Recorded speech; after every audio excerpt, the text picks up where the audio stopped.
Hola niños, muy buenos días. El día de hoy vamos a hablar sobre el sistema respiratorio. Esta es una pequeña monitoría. La idea de grabarla es que ustedes, yo sé que han estado súper ocupados con todos estos temas. Ayer, pues hoy van a tener el parcial. Entonces la idea es que ustedes se puedan ver esta monitoría cuando tengan cada uno tiempo. Listo. Realmente es algo muy sencillo, es algo muy corto, les damos como algunos tipsitos, porque a la final no podemos recopilar todos los temas en una sola presentación. Entonces vamos a hablar como de lo que más les sirve a ustedes, en lo que más tienen que hacer énfasis. Y a partir de esto que les acabo de decir, entonces vamos a hablar de neumonía bacteriana, de tuberculosis pulmonar. Amalia les va a hablar de eso y neumonía por hongos por Santi. Bueno, en cuanto a la neumonía bacteriana, tenemos que partir de que dependiendo del agente etiológico que esté colonizando la neumonía, vamos a tener una presentación típica y una presentación atípica. Entonces, ¿qué es la neumonía como tal? La neumonía es una infección del parénquima pulmonar donde hay una colonización que procede a que haya ocupación de los sacos alveolares donde normalmente debe haber aire y se empieza a ver secreción de moco, pero en respuesta inflamatoria a esa colonización. Esta tiene muy alta morbimortalidad y por consiguiente se frecuenta mucho en el servicio de urgencias. El origen más frecuente es viral y principalmente se da por una sobreinfección bacteriana en conjunto con esa origen viral. Se puede manifestar de múltiples formas, que eso va a depender mucho si es atípica o típica, pero básicamente la mayoría va a presentar fiebre, tos productiva, manifestaciones respiratorias, en algunos casos puede haber disnea, pueden haber signos de dificultad para respirar donde se van a marcar los músculos accesorios y la tos productiva es importante tenerla en cuenta que va a variar el esputo de un típico a un atípico porque son presentaciones diferentes. Para el diagnóstico, es netamente clínico, se realiza por radiografía de tórax, donde deben haber cambios radiológicos sugestivos de neumonía, que ya vamos a hablar ahorita de ello. Varía según el grupo etario, principalmente si sean niños, jóvenes o ancianos, y va a depender y se puede clasificar, ustedes lo van a escuchar mucho acá en adelante en toda la carrera, en que puede ser la adquirida en la comunidad, es decir, personas que no están en ambientes hospitalarios y llegan pues con una neumonía, personas que están hospitalizadas, que llevan más de 48 horas hospitalizadas y tienen síntomas de neumonía que no tenían antes, a esas se les va a llamar infecciones asociadas al cuidado de la salud, entonces van a ser neumonías asociadas al cuidado de la salud, que antes se llamaban nosocomial. No sé si han escuchado de pronto ese término. O también podemos tener asociadas al ventilador pacientes que llevan mucho tiempo en UCI, como el ventilador llega directamente es un tubo que llega directamente pues a las vías inferiores, eso está susceptible a colonización, como no hay movilización, además la broncoaspiración es muy frecuente en esta y los agentes son diferentes en estos casos. Entonces, grande, necesitamos saber que una neumonía atípica es aquella que va a tener una presentación inusual, que no es frecuente, y se da por un microorganismo que no es el más común que dé. Bueno, entonces vamos a hablar de las NACs, que son las neumonías adquiridas en la comunidad. Estas, los agentes más comunes o agentes típicos, el principal es Streptococcus pneumoniae, también conocido como neumococo. Es la misma, es como el apodo que le dan, es exactamente lo mismo. Hemófilos influenza le sigue, posteriormente Moraxella catarrhalis. Estos tres son los más frecuentes en ese orden en adultos, también pueden dar en niños, pero en neonatos la frecuencia es diferente. Y podemos encontrar en algunos casos Staphylococcus aureus. En Hay que tener en cuenta que, como ya les había mencionado, es una causa muy alta de morbimortalidad en pacientes inmunosuprimidos y en extremos de vida.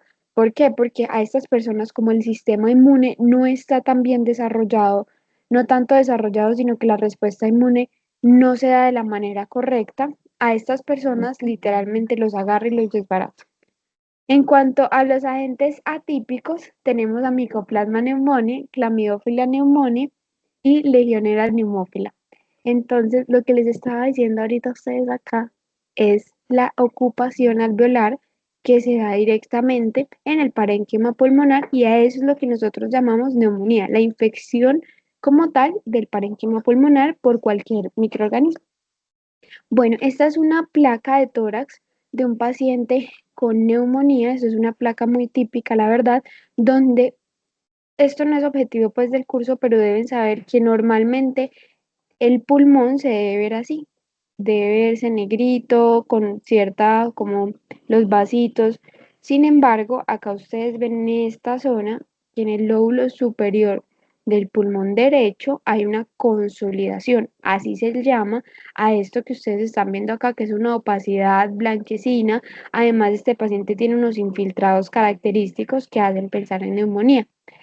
Grande de acá, todo pulmón, que lo vean blanco, mientras en este módulo pensar en una infección, pensar en que hay algo que está ocupando eso, que está delimitado, vean que es la forma como tal del pulmón, que acá se logra ver como este nivel hidroaéreo, que en realidad es la cisura. Ustedes saben que el pulmón tiene varios lóbulos, entonces se ve ahí en algunos casos, diría yo que en la mayoría podemos encontrar derrame pleural, en este caso no lo es, pero ustedes cómo lo sabrían, que los ángulos, como este de acá que es el costofrénico, ustedes los van a ver ocupados, no se va a ver el ángulo, se va a ver lleno de algo.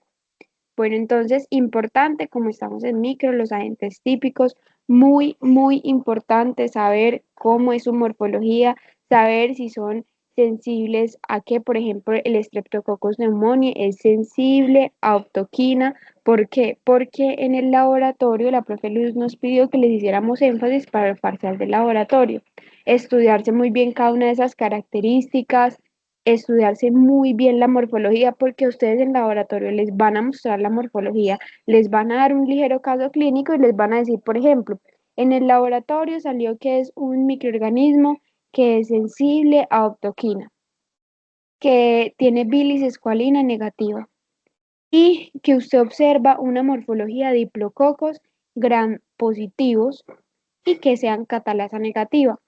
En ese caso, usted qué debe pensar, Streptococcus pneumoniae. ¿Sí me entienden? Entonces, todas las cositas hay que repasarlas.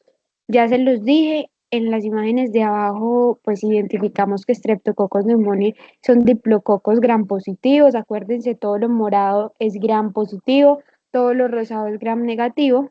Hemophilus influenza, que son cocobacilos gram positivos. Y de hemófilos es muy importante saber y tener en cuenta que este requiere del factor tanto 5 y 10 y que crece en agar chocolate. ¿Listo? Muy, muy importante para el laboratorio. Esas son pistas que ustedes les van a dar durante el laboratorio para identificar el microorganismo. Moraxella catarralis. Moraxella catarralis tiene una particularidad y es que nosotros la encontramos, es gram negativa, son cocos, pero son extracelulares. A diferencia pues de la neisseria son cocos, diplococos gram negativos intracelulares. Listo.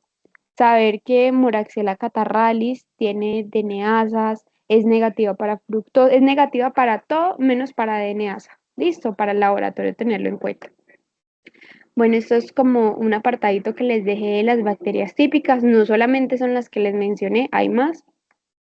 Y en cuanto a los microorganismos atípicos, podemos tener tanto virus como bacterias, que no es lo común, y tener Mycoplasma pneumoniae. Este tiene una característica y es que es una bacteria que no tiene pared celular, por eso la clasificación Gram es difícil de encontrarla. Inclusive ustedes googlean micoplasma y no les va a salir coloración Gram, sino que se identifica de otras formas y esta tiene como unas formas alargadas.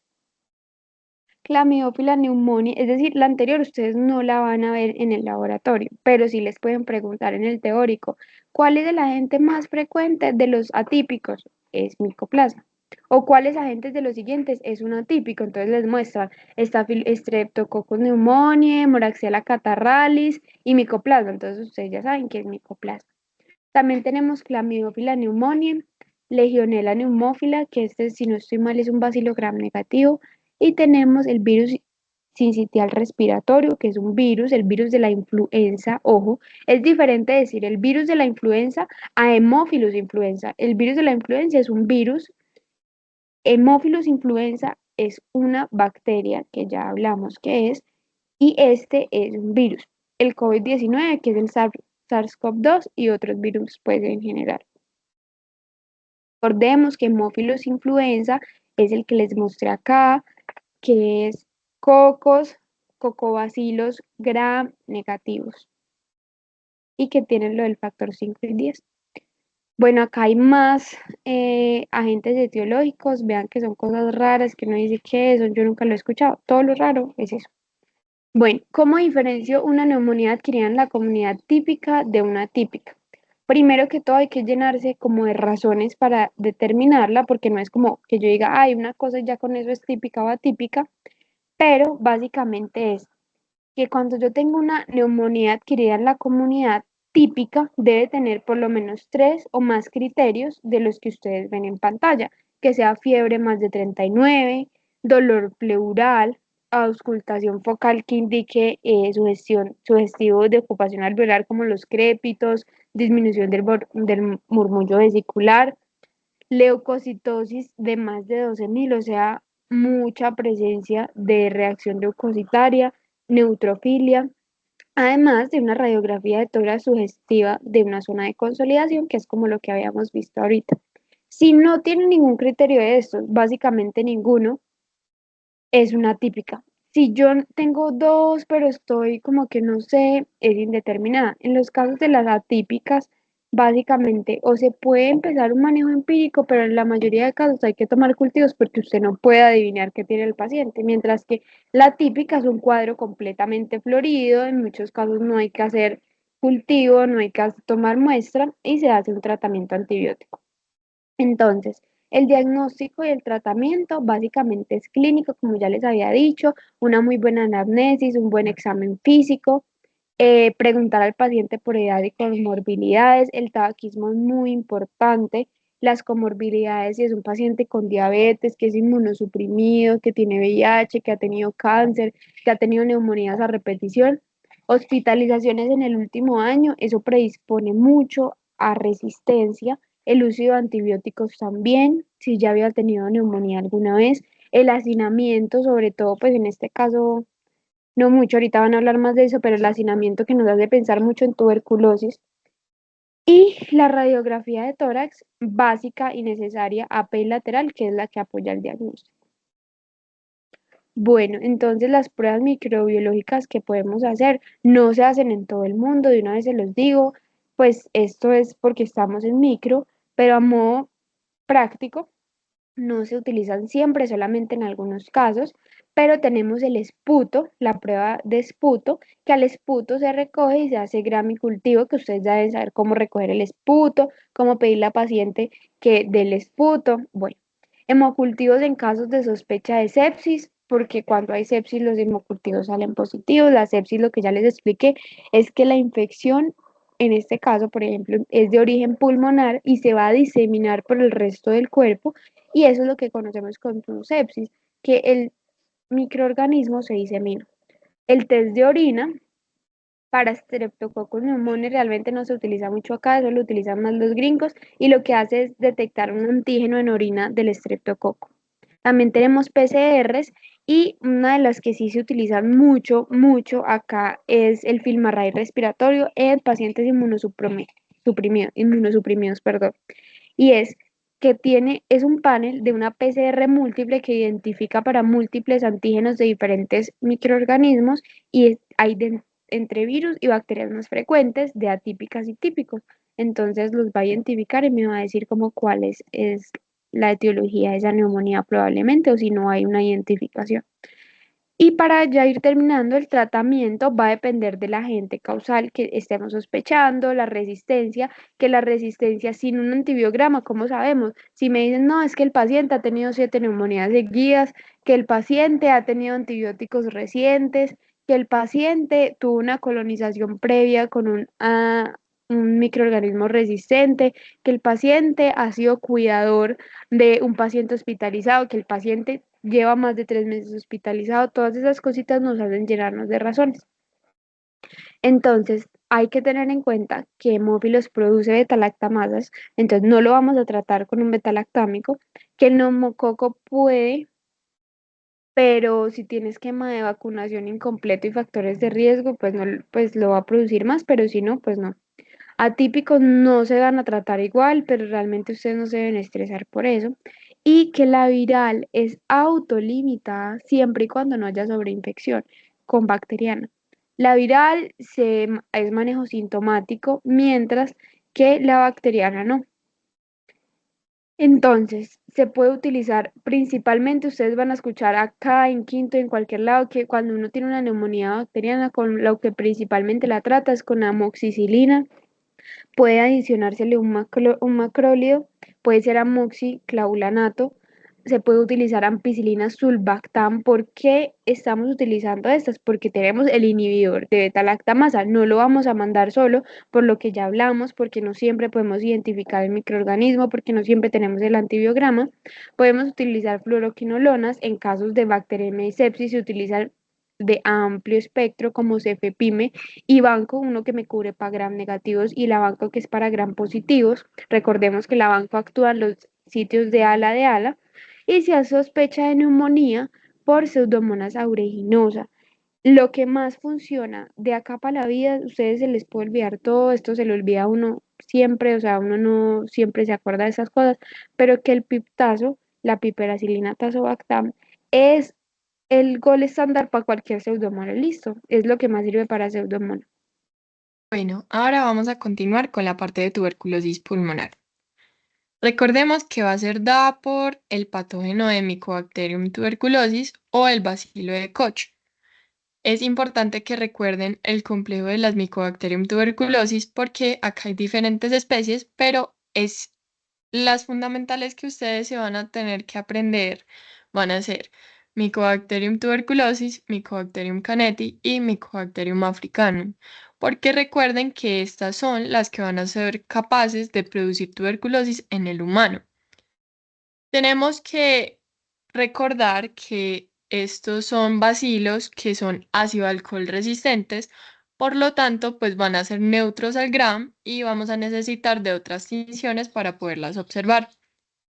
En cuanto a la pared, recordemos que ella va a tener una envoltura, esta va a tener un alto contenido de lípidos y ácidos glicólicos, por lo tanto va a ser nutricionalmente exigente y necesita de medios que sean ricos de en ácidos grasos para poder replicarse. Yo no sé si a ustedes les dijeron en clase, pero la mayoría de las bacterias pues tienen unos entrecruzamientos que son entre el aminoácido 4 y el 3, que es como el de ala, pero en las micobacterias lo que va a pasar es que va a haber un entrecruzamiento entre el aminoácido 3 con el 3 y esto le va a dar más rigidez a la pared.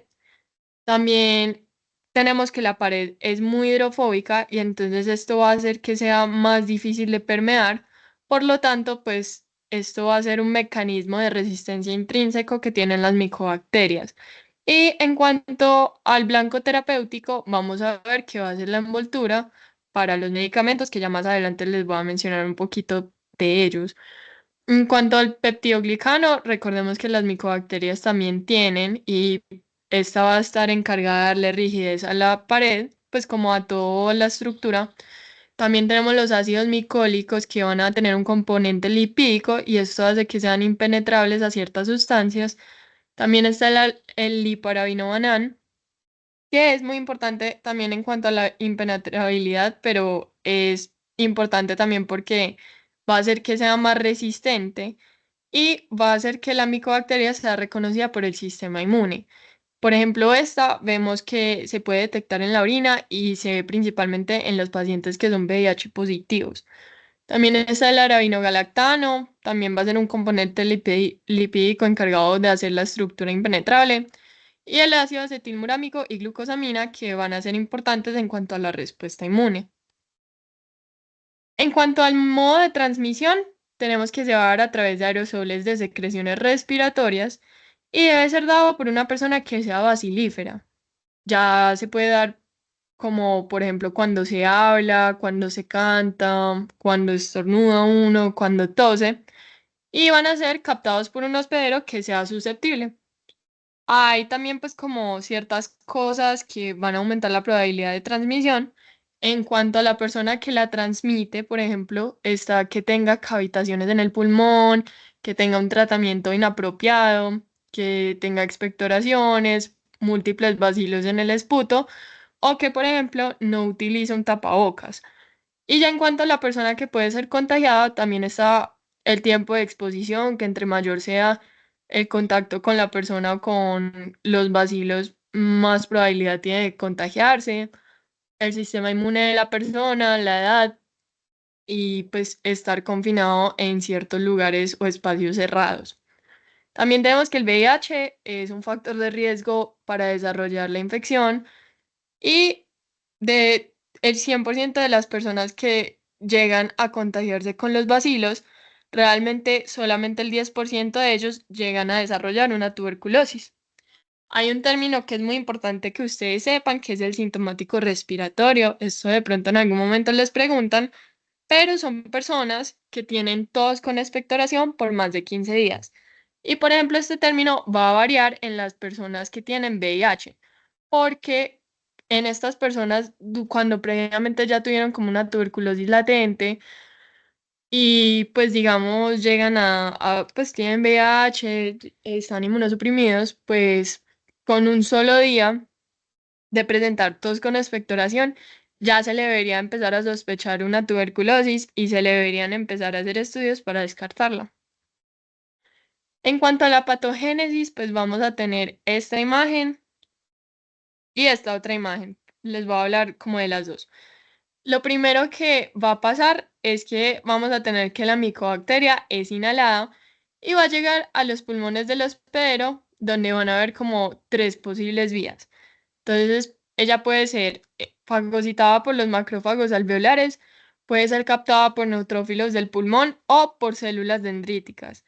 Y ya se menciona que alrededor del día 8 al 12 va a empezar un periodo donde las células dendríticas van a llevar el antígeno al nódulo linfático y se lo va a presentar a las células linfocíticas que son vírgenes.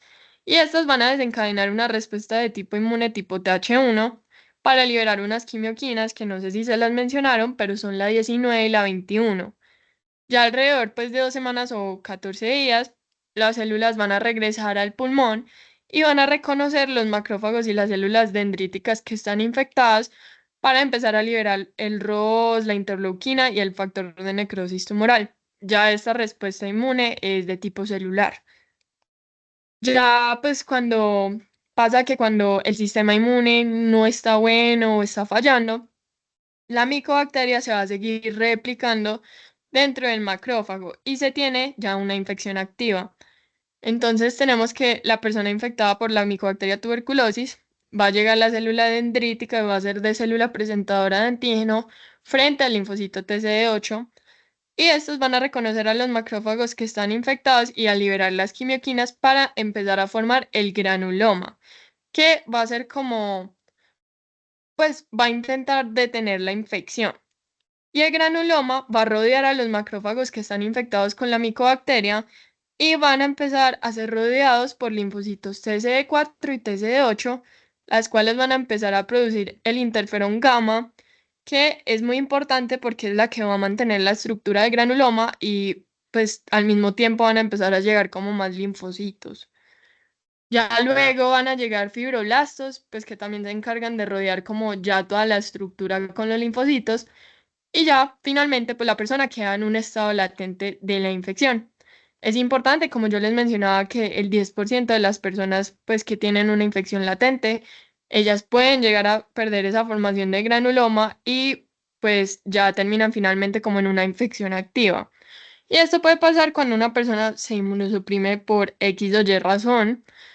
Y es muy importante que sepan que cuando hablo de una tuberculosis latente, es que el bacilo pues realmente es como si estuviera dormido y no es activo.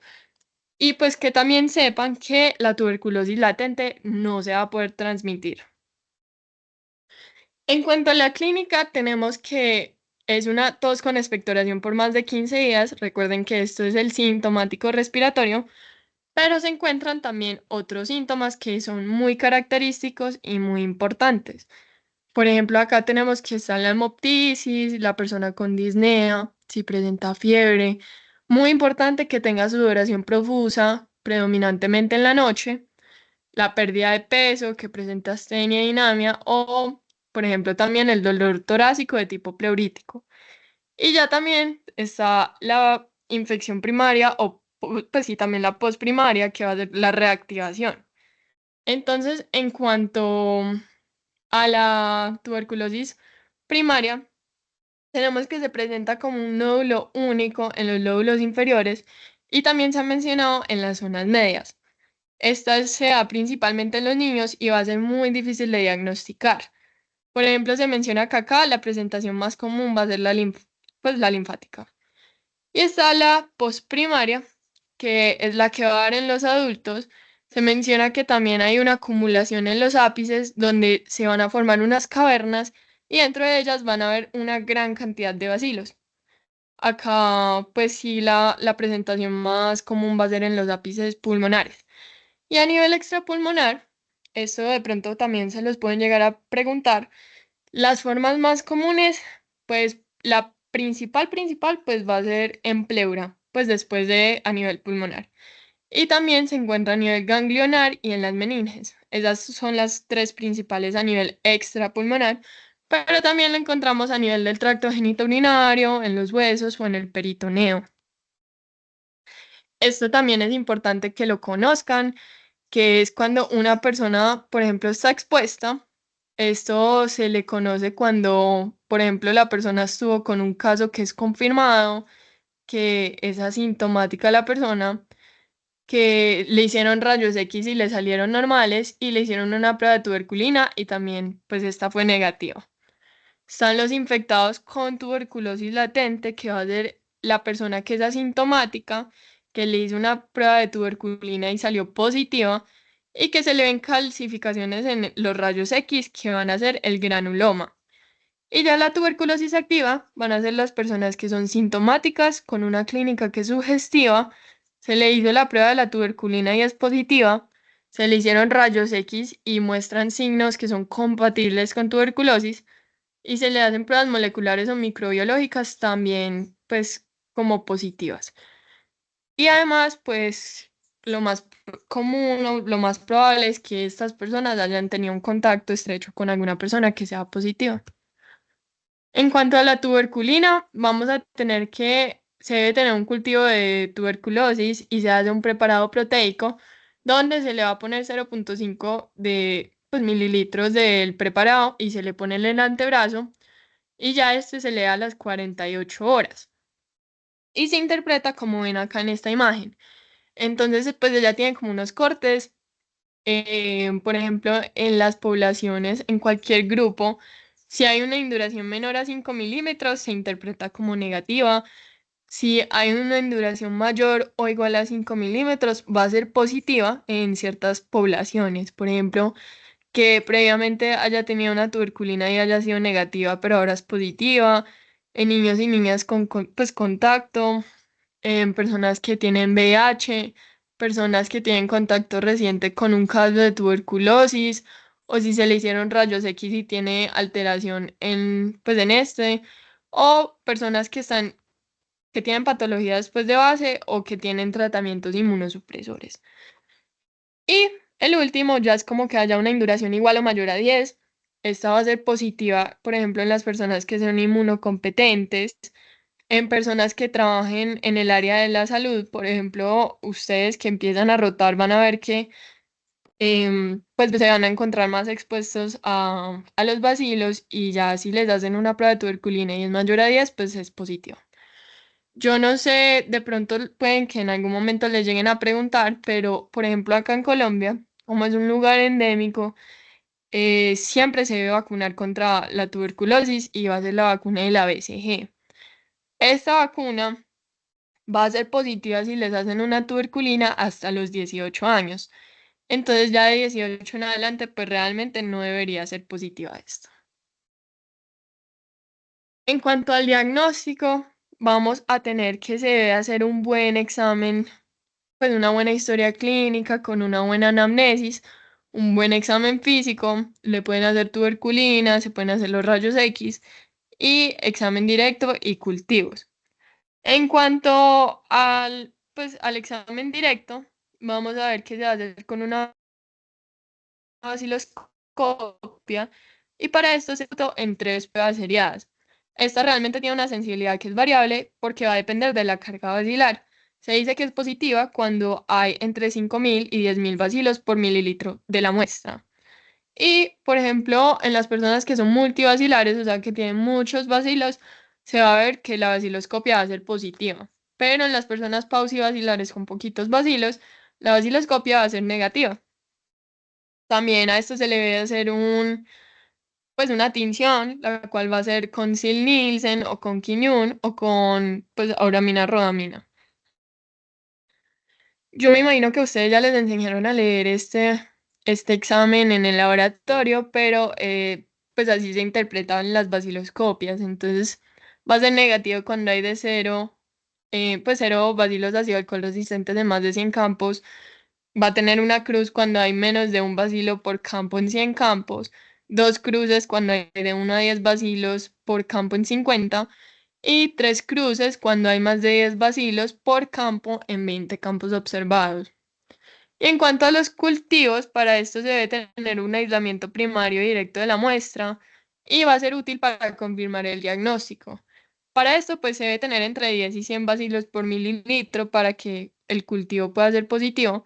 Y pues hay como varios métodos en cultivo. Entonces, por ejemplo, están los cultivos que son sólidos o pues opacos también se les dice, que va a ser el hogao acudo y el Lowenstein-Jensen, que vamos a ver que son de crecimiento pues bastante lento, crecen aproximadamente entre 6 a 8 semanas y estos son los que son a base de huevo. Están los químicos o pues también se les conoce como transparentes, que es el Middlebrook 7H10 y 7H11 y están ya los líquidos que por ejemplo acá está el Middlebrook 7H9 y los automatizados de Bactec. En cuanto al tratamiento, es muy importante que ustedes sepan que se va a hacer un tratamiento con múltiples antibióticos para poder evitar la resistencia y poder atacar a la micobacteria desde varios blancos. Este es como el tratamiento que la OMS recomienda y consiste en cuatro antibióticos, donde está la isoniazida, la rifampicina, la piracinamida y el etambutol. Realmente no les voy a hablar de estos medicamentos porque me imagino que ya los vieron en fármaco y pues acá en micro pues no les van a preguntar ningún mecanismo de acción ni eso. Pero que sepan que el tratamiento va a consistir en 2 meses de los cuatro antibióticos seguidos de 4 meses de solo isoniazida y rifampicina. También puede que les pregunten los términos, por ejemplo, ahí pues no está en la gráfica, pero pues en la diapositiva, pero por ejemplo, RR es que es resistente a la rifampicina. Está MR que es multidrogo resistente, cuando es resistente a la isoniazida y a la rifampicina. Y está el XDR que es resistencia extendida, cuando es resistente a isoniazida, rifampicina, a las fluoroquinolonas y a un inyectable de segunda línea. Bueno, y también está pues como el TR, que tampoco está ahí, pues, pero este es resistente como a todos estos medicamentos. Y ya pues esto sería como esta parte.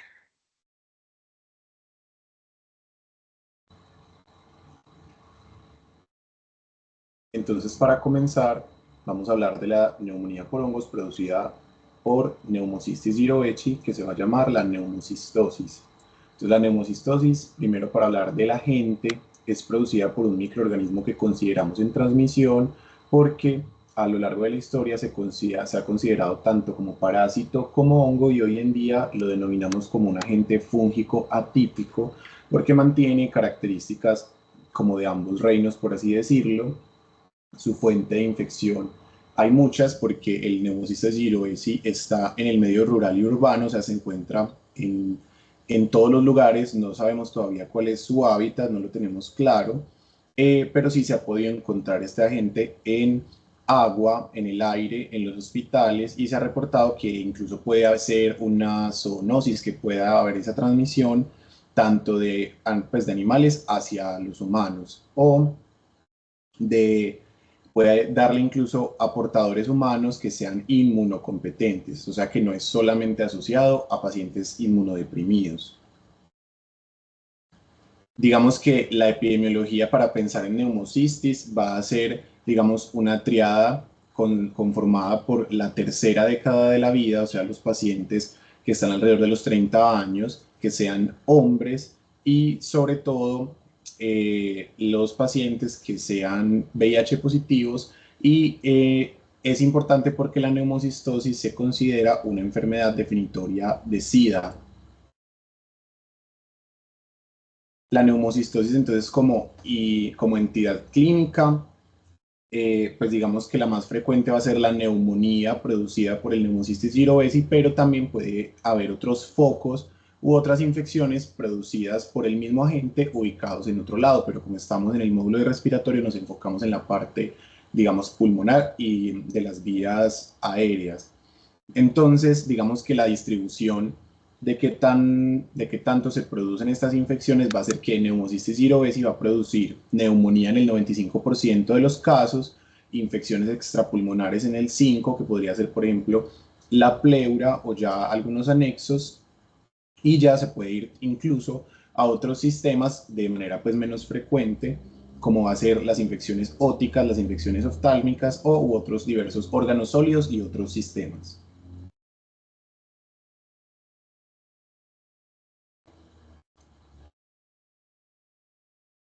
Entonces, los síntomas de esta neumonía producida por Pneumocystis jirovesi va a ser una tos no productiva, lo cual es muy importante para hacer diagnóstico diferencial, por ejemplo, con una tuberculosis o incluso con una neumonía bacteriana. Se va a caracterizar por una pérdida marcada de peso, va a haber una disnea de esfuerzos que va a progresar a una ortopnea y el esputo se va a producir solamente en pacientes bronquíticos, por ejemplo, que tengan enfermedad pulmonar obstructiva crónica.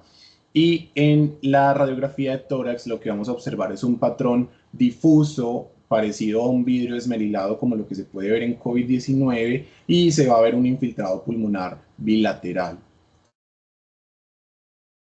Para el diagnóstico, entonces, la mejor muestra que vamos a tener va a ser el lavado broncoalveolar. Esa muestra, recuerden que se obtiene por métodos invasivos, que es por una fibrobroncoscopia que se le hace al paciente. Eso debe ser en cirugía porque el paciente va a ser llevado casi que a una sedación o a una anestesia general para poder realizar este procedimiento.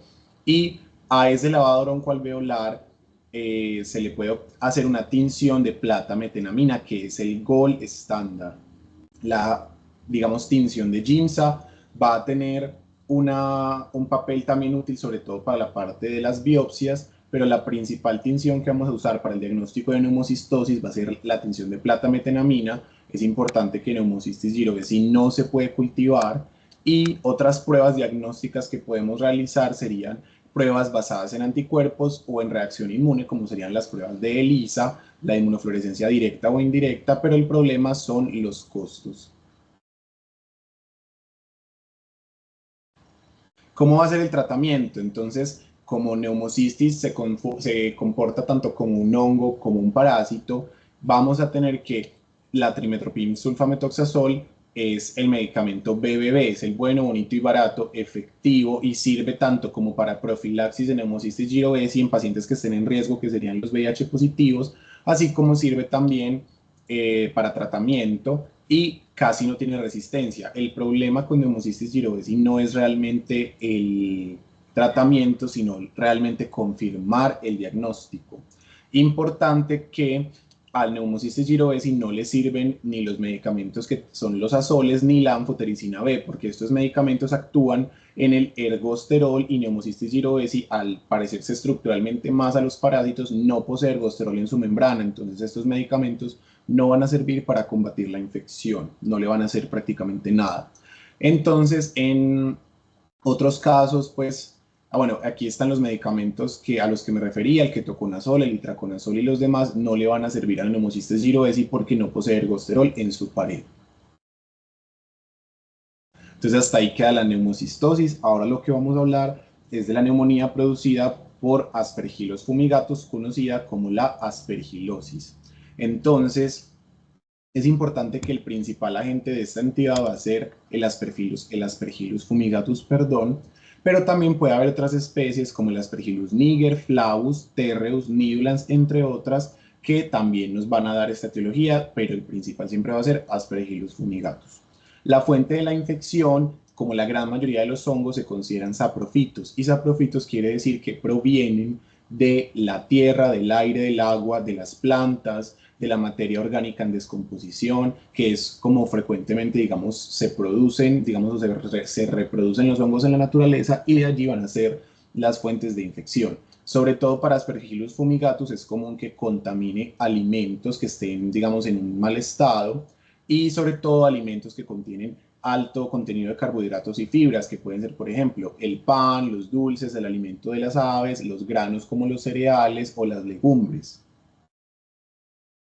¿Cuál es la epidemiología? Cuando pensamos en aspergilosis, aquí no es como en la neumocistosis, que teníamos, digamos, una distribución más hacia la edad, hacia cierto tipo de sexo o incluso con cierto tipo de inmunocompromiso. La aspergilosis le puede dar a cualquier persona, porque su distribución es igual en todos los grupos etarios, todos los rangos de edad, da igual en ambos sexos, no hay asociación ni con el sexo femenino ni con el masculino, y puede ocurrir en pacientes VIH negativos o completamente inmunocompetentes. Entonces, realmente no tenemos tantas características epidemiológicas que nos hagan pensar directamente en aspergilosis como si la tenemos con la neumocistosis. Entonces, como entidad clínica, la aspergilosis se puede presentar como pulmonar, como forma diseminada, como forma cutánea, como forma ótica, es decir, en los oídos, o puede causar reacciones de hipersensibilidad, que realmente no es una entidad clínica directamente de la aspergilosis, sino que el contacto con el aspergillus y la presencia de aspergillus en el cuerpo puede causar reacciones de hipersensibilidad, que las causa realmente es el sistema inmune del hospedero, no realmente Aspergillus fumigatus como tal.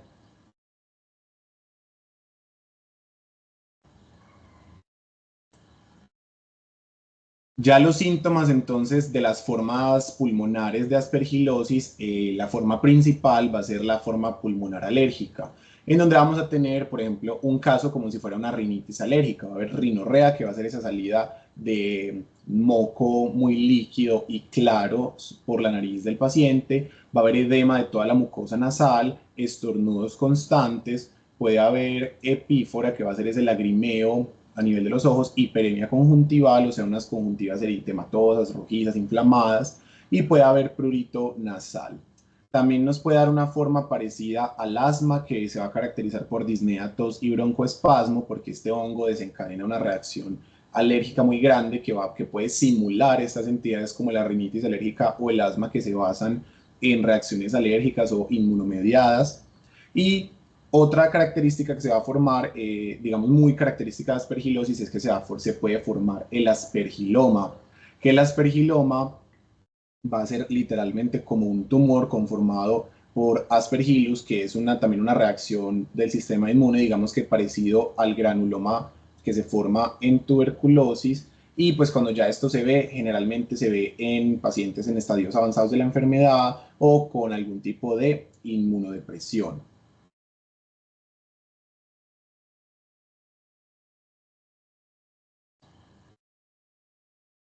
Para el diagnóstico entonces de la aspergilosis se puede hacer uso de todas las muestras respiratorias, es decir, del esputo, del cepillado bronquial, se puede hacer uso del lavado broncoalveolar, que como siempre será la mejor muestra, pero la más difícil de obtener. Y lo que vamos a hacer es cultivarlo, contrario a neumocistis, que no se podía cultivar.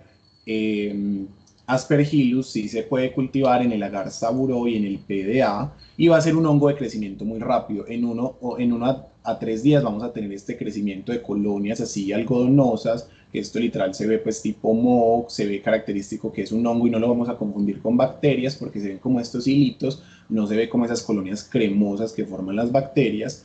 Y también se puede hacer la prueba del galactomannan en orina, que va a ser súper importante, sobre todo en pacientes VIH positivos. Y también, si no tenemos ninguna de estas pruebas disponibles, podemos hacer el examen directo en KOH. Para el tratamiento, entonces es importante que Generalmente vamos a hacer uso de los azoles, contrario a lo que vamos a hacer en neumocistis, que en neumocistis no los podíamos usar. Para las formas alérgicas, sobre todo vamos a usar antihistamínicos y esteroides para disminuir ese tipo de inflamación que proviene directamente del sistema inmune del paciente, y los aspergilomas sí o sí deben ser llevados a cirugía para ser retirados. Entonces ese tratamiento debe ser como con una remisión a un especialista quirúrgico con mayor complejidad dependiendo de donde se esté formando ese aspergiloma. Y hasta aquí eso sería todo, chicos. Muchas gracias.